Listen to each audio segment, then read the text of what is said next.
नमस्कार, स्वागत है आप सभी का YBN बिहार झारखंड में। मैं हूं आपके साथ मुदिता।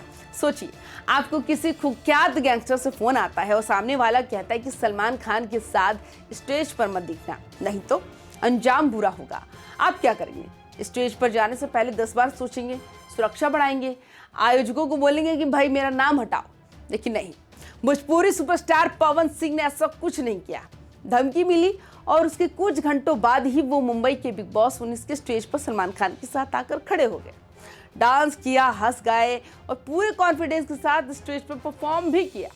अब बड़ा सवाल ये कि क्या पवन सिंह ने अपनी जान को हल्के में ले लिया या फिर उन्हें भरोसा था बिहार की कानून व्यवस्था पर, बिहार के गृह मंत्री सम्राट चौधरी पर, या फिर मुंबई और बिहार दोनों में बीजेपी की सरकार होने का उन्हें पूरा सुरक्षा कवच महसूस हुआ। भोजपुरी फिल्मों के दिग्गज पवन सिंह किसी पहचान के मोहताज नहीं। उनके गाने करोड़ों व्यूज पाते हैं, उनका स्टारडम गांव से शहर तक गूंजता है। लेकिन इस बार खबर उनके गाने या फिल्म की वजह से नहीं, बल्कि एक खतरनाक धमकी की वजह से सुर्खियों में है। खबर है कि पावर स्टार पवन सिंह को लॉरेंस बिश्नोई गैंग के एक सदस्य का फोन आया। कॉल करने वाले ने साफ कहा कि सलमान खान के साथ स्टेज पर मत शेयर करना, नहीं तो अंजाम बहुत बुरा होगा। सिर्फ चेतावनी नहीं, पैसों की मांग भी हुई और फोन पर बार बार गैंग का नाम लेकर डराने की कोशिश की गई। पवन सिंह की टीम ने तुरंत सुरक्षा एजेंसियों को जानकारी दी। ये कॉल हल्का नहीं था, लेकिन क्योंकि इसी गैंग ने दावा किया था कि उनका टारगेट सलमान खान है, यानी जिसके साथ स्टेज पर जाने की मनाही थी, उसी के साथ पवन सिंह अगले ही दिन परफॉर्म करने वाले थे। अब यहाँ से कहानी और दिलचस्प हो जाती है। धमकी मिलती है लेकिन पवन सिंह रुकते नहीं। वे मुंबई पहुंचते हैं, बिग बॉस 19 के ग्रैंड फिनाले में हिस्सा लेते हैं, सलमान खान के साथ स्टेज पर मुस्कुराते हुए खड़े होते हैं और नीलम गिरी के साथ धमाकेदार डांस भी करते हैं। सलमान खान भी उनके साथ स्टेज पर मस्ती करते दिखते हैं।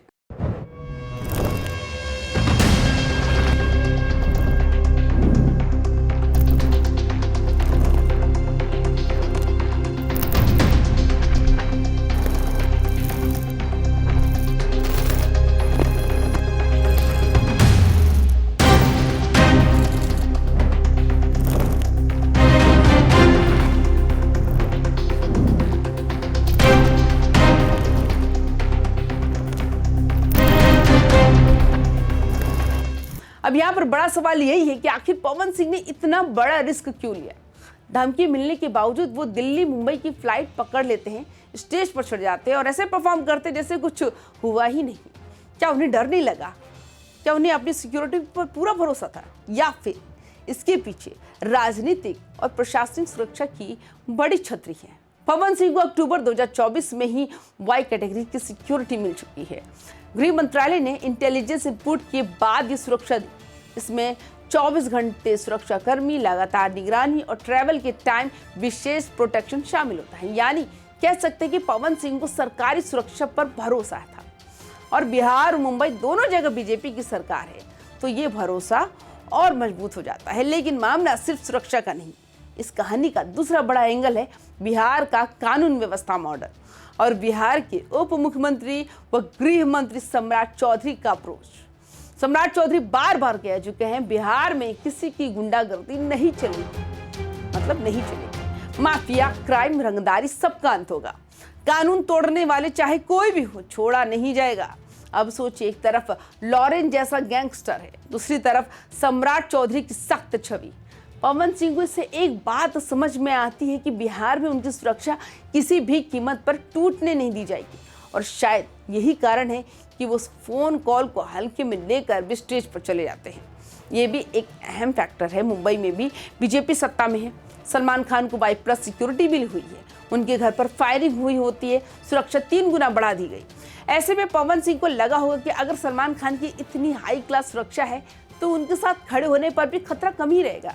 यानी एक तरफ केंद्र सरकार, दूसरी तरफ बिहार और तीसरी तरफ महाराष्ट्र, तीनों जगह सुरक्षा की छतरी देती है। इससे पवन सिंह को कॉन्फिडेंस दिया होगा कि धमकी भले ही रियल हो सकती है, पर अंजाम तक पहुंचना आसान नहीं है। पवन सिंह शुरुआत से ही ऐसे स्टार नहीं है जो विवादों से डर कर छिप जाए। उनका स्टारडम थोड़ा रॉ, थोड़ा देसी, थोड़ा दमदार टाइप का है। दर्शक भी उन्हें दिलेर हीरो की तरह देखते हैं। ऐसे में वो इस धमकी को मैं क्यों डरूं इस वाले अंदाज में भी ले सकते हैं।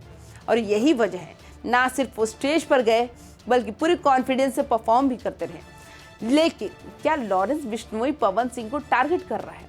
शायद ऐसा नहीं, क्योंकि लॉरेंस की दुश्मनी सलमान खान से है, इसमें किसी को कोई शक नहीं।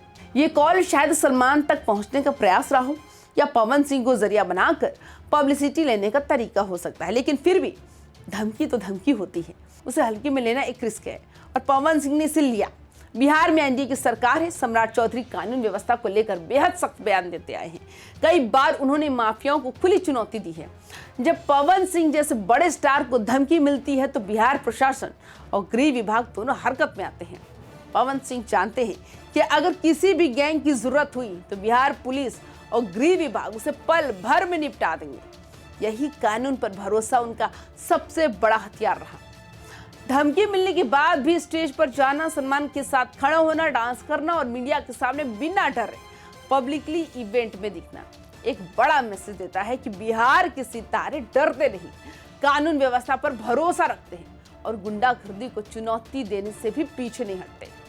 ये कदम लॉरेंस गैंग के लिए भी एक मैसेज है। डराकर सबको झुकाया नहीं जा सकता, लेकिन कहानी एक खत्म नहीं होती। धमकी मिलने के बाद भी पवन सिंह का बिग बॉस की स्टेज पर जाना, फिर सलमान खान के साथ खुलकर मस्ती करना, ये कई सवाल खड़े करता है। क्या पवन सिंह ने अपनी जान से खिलवाड़ किया या फिर उन्हें बिहार की कानून व्यवस्था और सम्राट चौधरी पर इतना भरोसा था कि कोई उनका बाल भी बांका नहीं कर सकता? क्या लॉरेंस गैंग सिर्फ डर दिखाना चाहता है या वो सच में किसी इतने बड़े टारगेट की तलाश में है? और सबसे बड़ा सवाल, क्या पवन सिंह का ये कदम गुंडा राज के खिलाफ एक स्टार की तरफ से दिया गया सार्वजनिक जवाब है? इन सवालों के जवाब तो आने वाले वक्त में मिलेंगे, लेकिन इतना तो तय है कि पवन सिंह ने जिस बेखौफ अंदाज में अपनी हाजिरी दर्ज कराई तो आने वाले दिनों में बड़ी चर्चा का विषय रहेगा। तो आपको हमारी वीडियो कैसी लगी आप हमें कमेंट्स करके जरूर बताएं। बाकी तमाम खबरों के लिए YBN बिहार झारखंड को सब्सक्राइब भी जरूर करें। नमस्कार।